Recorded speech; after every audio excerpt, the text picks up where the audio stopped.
Приветствую вас, друзья! Вчера стало известно, что бойцы вооруженных сил Украины затрофеили очередной российский танк Т-72. Это событие не вызвало бы к себе интереса, если бы не одна деталь, ведь подобная и другая техника трофеется в ВСУ ежедневно. Дело в том, что когда наши воины обнаружили танк с незначительными повреждениями, они обратили внимание на то, что люки танка закрыты изнутри. При постукивании по танку никто не отзывался. Однако, когда наши воины сказали, что сейчас подожгут танк, диалог все-таки удалось наладить. Внутри танка находилась гроза российской армии, запуганный бурят. Открыть люк и выйти наружу он отказался из-за страха. Уговаривать его выйти у наших бойцов времени не было, тем более трал для эвакуации танка уже подъехал. Было принято решение погрузить танк на трал и эвакуировать его вместе с бурятом внутри. Каким образом его удалось уговорить покинуть танк уже на ремонтной базе, неизвестно. Возможно, его выманили едой, но он все же покинул танк и был передан бойцами ВСУ в руки контрразведки.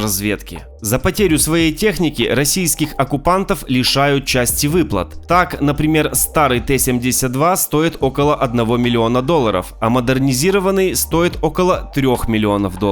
Поэтому буряты, боясь потерять свои деньги, не бросают свою технику до последнего. Однако, как пленные, буряты у нас не ценятся, так как при составлении обменных списков российская сторона всегда вычеркивает бурятов. Они им не интересны, они им не нужны, потому что буряты в российской армии это как патроны, расходный материал, отстрелял и забыл. Недаром Бурятия это лидирующий регион по потерям живой силы России в Украине.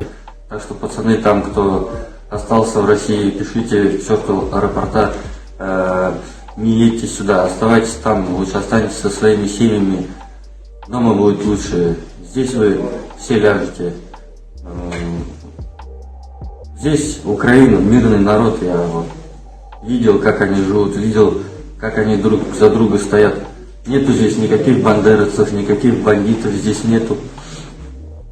Хороший мирный народ. Это мы их атаковали, они к нам не лезли. Так что, пацаны, сидите дома, а лучше вообще увольтесь и идите, поднимайте народное хозяйство. Затрофеянный же бурятский Т-72 после ремонта отправится на передовую и будет помогать ВСУ ликвидировать оккупантов.